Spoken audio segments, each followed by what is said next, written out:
All right, well, good afternoon again, and welcome to our TrinSoft GP year-end close webinar. My name is Bobby Haggard. I'm one of the consultants here at TrinSoft, and I'll be walking you through the reminders and kind of updates here on the year-end close. Now, a few housekeeping notes before we get started. We did go ahead and place all of the phones on mute to try and keep down some of that background noise. So if you have a question, which we absolutely encourage, please use the Q&A feature of the Zoom webinar tool. Myself and another coworker will be monitoring those questions. We may look to answer those at the end. Or if the question is specific to your company or your organization, we'll look to maybe take that offline and follow up with you correctly. If you'd like a copy of the presentation slides or the video recording, just drop your email into the Q&A. We'll know exactly what that means for you. Then we'll be sure to get that answered or get that sent to you once they are available. And then finally, you can always send us an email or give us a call, and we'll be happy to get a technical teammate involved to help walk through your close or discuss any specific close-related questions that may, again, be specific to your organization. So please don't hesitate to reach out with any of that. All right, so now that we have that housekeeping stuff out of the way, let's jump in and get started with our Dynamics GP year-end webinar. So our agenda is pretty straightforward here. We'll talk about what is a few of the pre-close steps that we recommend. Next, we'll have a general overview of the GP close process. We'll discuss the order of operations in closing the various modules. And I'll plan to go over each of those modules within the system and kind of what the close process does for each one of those and a few key things to keep in mind. And then finally, we'll answer any of those questions at the end of the call. All right, so now, before we get started with actual close steps, there are a few pre-close steps and routines that we encourage clients to perform. First, make sure that all of your invoices, batches, adjustments, etc., related to the year that you are closing are entered and posted. Next, make sure that you have performed a quick review of your account type set up to ensure that all balance sheet and profit and loss accounts are set up appropriately. We encourage you to do this by running a smart list to quickly review the accounts to make sure that they aren't set up incorrectly. I really can't stress that point enough. The process of checking the account setup is very simple, and it can save you a lot of time. And if you do that beforehand, then trying to correct something during the close process at the end. If an account is coded wrong, then navigate to the account maintenance window, update that as needed, and we'll cover that here coming up in an additional slide. Once you've reviewed the account setup, it's time to set up the new fiscal year by navigating to the fiscal period setup window, entering the year, start and end date, and then the number of periods that you calculate. Another step that we encourage is to print and save some of your key reports, such as your detailed customer vendor aging, various reconciliation type reports. These can act as kind of a snapshot before the close process is performed. And then for some of you with third-party products, they may require a service pack or a hotfix to be installed. So it's always a good idea to double check those to know if this is applicable to you in your close process. Finally, we encourage clients to take a backup of the database. If there are any questions about how to take a backup or to how to restore that, please contact your TrinSoft consultants. We'll be happy to help with you. And then finally, once you have that backup, we do recommend that you restore that into a test company, then go through the close process in that test company to be sure that you iron out any of those kinks, any of those issues that you may run into. It's nice to be able to do that in a test environment before you get into the live company database. So again, if you run through that in a test company and you have questions or there's areas of concern, please reach out to us directly. We'll be happy to answer those for you. All right, so let's dig into the year-end close process. So as I mentioned on the previous window, if you run that smart list and there is an account that's coded incorrectly, here's where you would go to update that.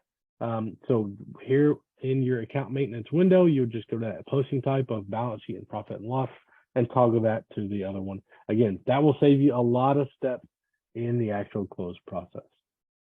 All right, and then when we were talking about in setting up the fiscal period, so this is where you go to do that. You navigate to the fiscal period setup window, enter the year, the first day, the last day, the number of periods, and then select calculate. Once that has completed, your new year is set up and you're ready to go. All right, so as you begin to close out the year, it's important to note the order of closing the various modules is important. Microsoft recommends the order as outlined here from top to bottom. So please note that if you don't use a specific module or an area that you don't close, you can just skip over that and go to the next area. So first up is payroll, which is its own module and it's independent from the other areas, and it's always done at the end of the calendar year. After payroll, we'll start with closing the inventory module, followed by receivables, payables, fixed assets, analytical accounting, and then finally we'll go, when all the other modules are closed, we'll go to the general ledger area. Again, it's important to note that analytical accounting is only a separate close if you're on an older version of GP. The more current versions of GP, it's actually included or wrapped into the general ledger module. Now, again, a few things to keep in mind when looking at this various close steps and processes. These close processes are usually located under the routines menu group in each of the functional areas. If you need assistance with any of these steps, just let us know. And then finally, Microsoft also has some really good documentation on these close processes within Customer Source. So again, something else to keep in mind there. All right, let's go through each of these areas one by one real quick. So as I mentioned, payroll is its own separate module and the closing is performed separately as well. So for clients that are running payroll, it's important for you to first complete all payrolls for the current year. Once you've completed, you'll need to install the latest tax update that is similar to applying the service pack. Once you perform those closed processes in payroll, it will create a year-end file, which can be used to create your W-2s. These W-2 reports can then be processed manually or filed through TrinSoft. We also encourage our clients to allow a few extra time to test that first payroll of the year thoroughly to be sure that everything is working as you would have expected. Let's quickly talk about W-2s and that process within GP.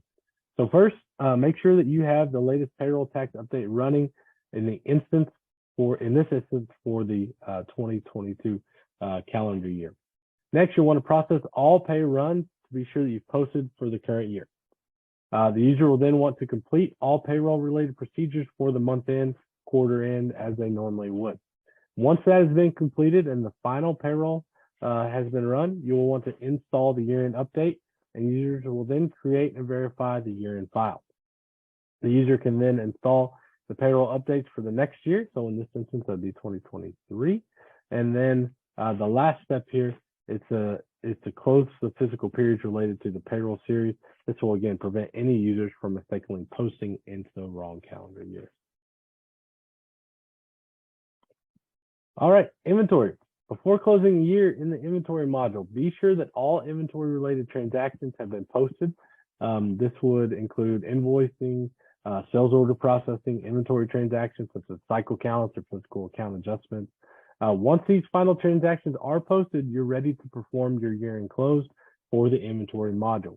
Now, when this routine runs, GP will close and then transfer all summarized current year quantities, costs, and sales amounts to the transaction history for those items, which have been keeping a summarized sales history.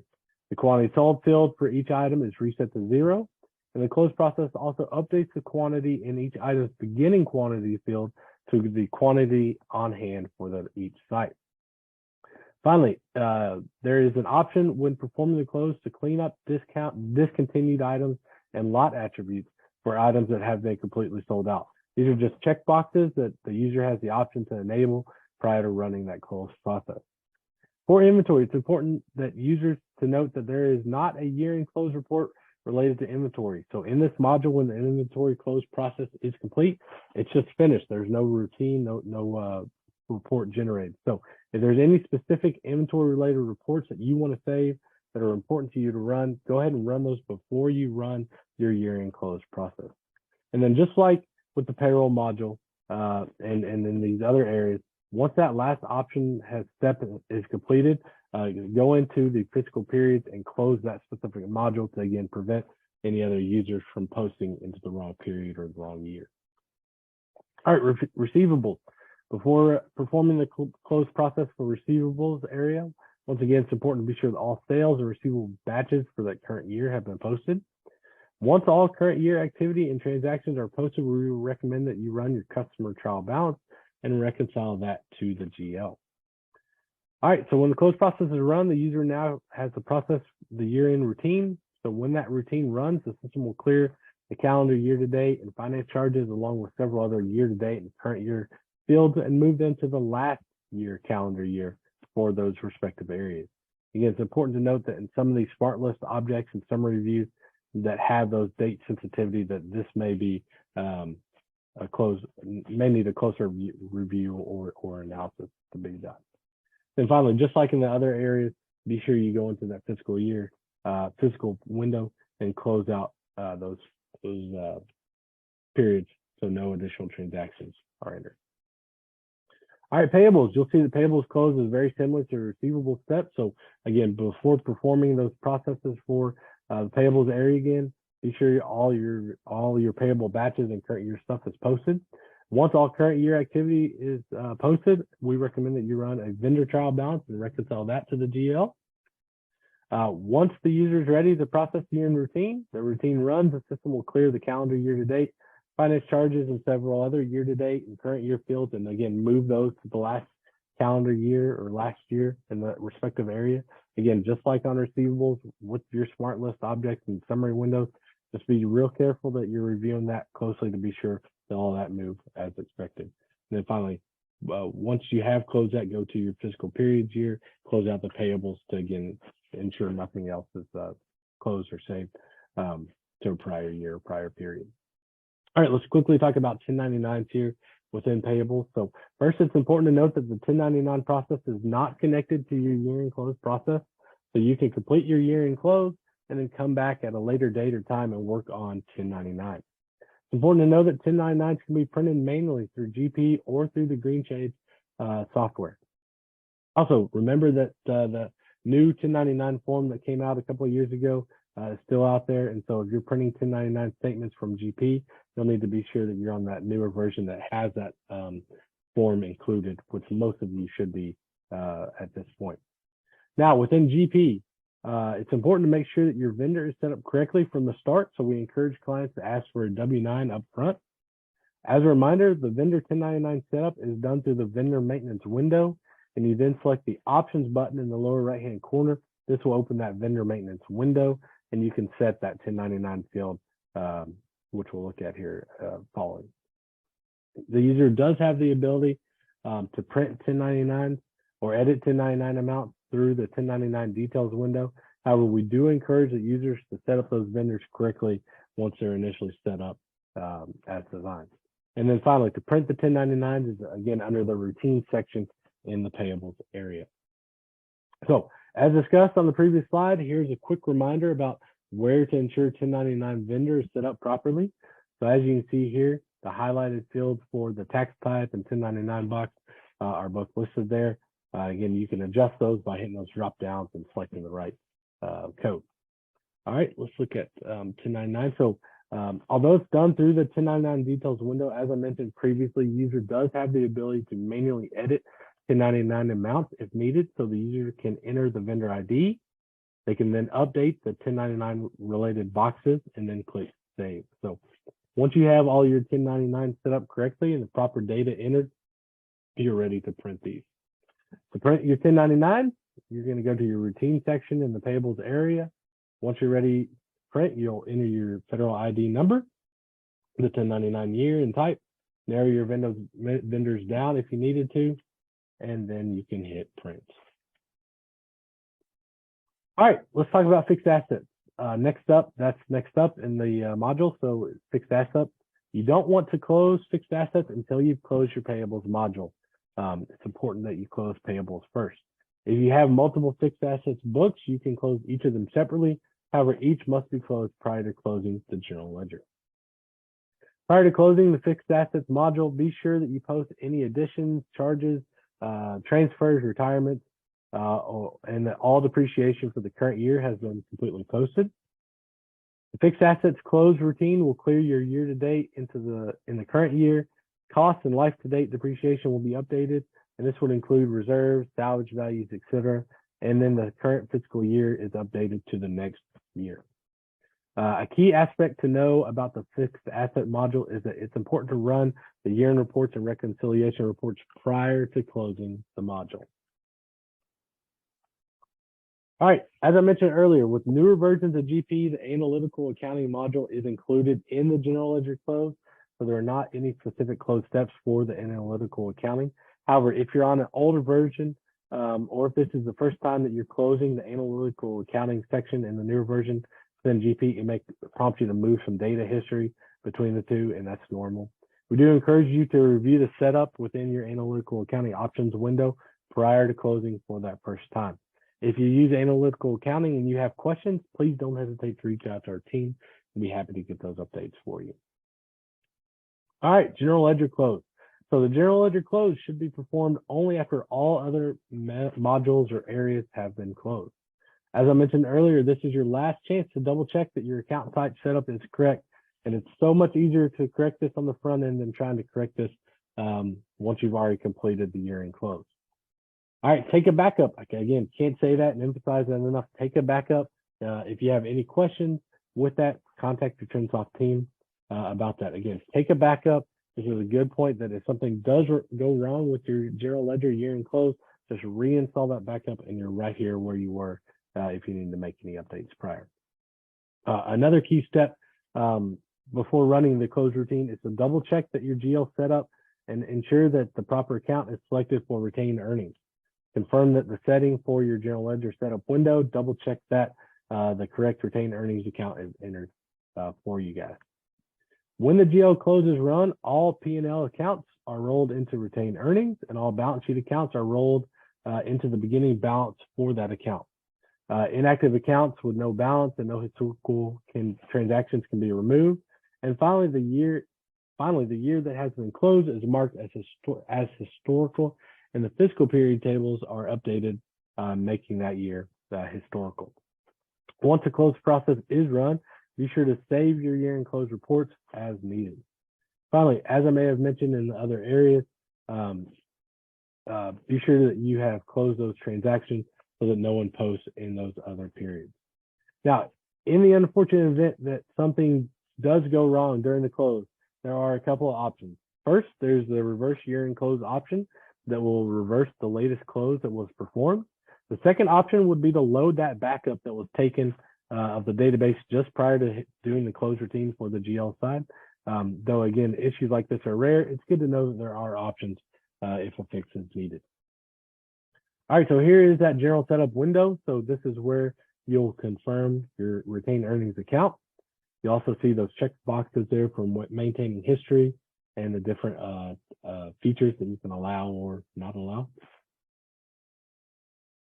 And then, as I mentioned previously, if you have completed the year-end close and something went wrong, something was missed or duplicated or whatever, if there's a need to close that year-end, to reverse the close, this is where that reverse historical year button is. If there is any need to reverse the historical year, make those necessary updates and then reclose the year. All right, I know that I have covered a lot of ground and moved pretty quickly through this. If you guys have any questions, feel free to drop those into the Q&A. We'll be sure to address those. Looks like there were a couple of emails that were dropped in. We'll be happy to get the presentation slides and recording sent your way. Again, if you'd like that presentation copy, just drop your email into the Q&A. We'll know what that means, and we'll be sure and get that sent to you. If you have any other questions anytime along the way, please don't hesitate to reach out to our TrinSoft team. I'll go ahead and drop my email here. Here's my email, my phone number. If you have any questions during the year-end close process, reach out to me. I'll be happy to get our team connected with you along the way. All right, let me double check the Q&A, see if anything else has popped in. See a few other emails coming in, so that's great. We'll be sure and get that passed along to you once it's completed. Okay, I don't see any other questions coming in. I know that everyone will have a great year-end close. Again, if you have any questions, please don't hesitate. Just reach out to us. We'll get the right team involved and get you connected to help you guys at year-end. So with that, we'll certainly wish you the best of luck closing the year. Hope you have a great Christmas and a happy New Year. And we look forward to connecting with each of you in the new year. Thanks again for the time today, and hope you have a great day.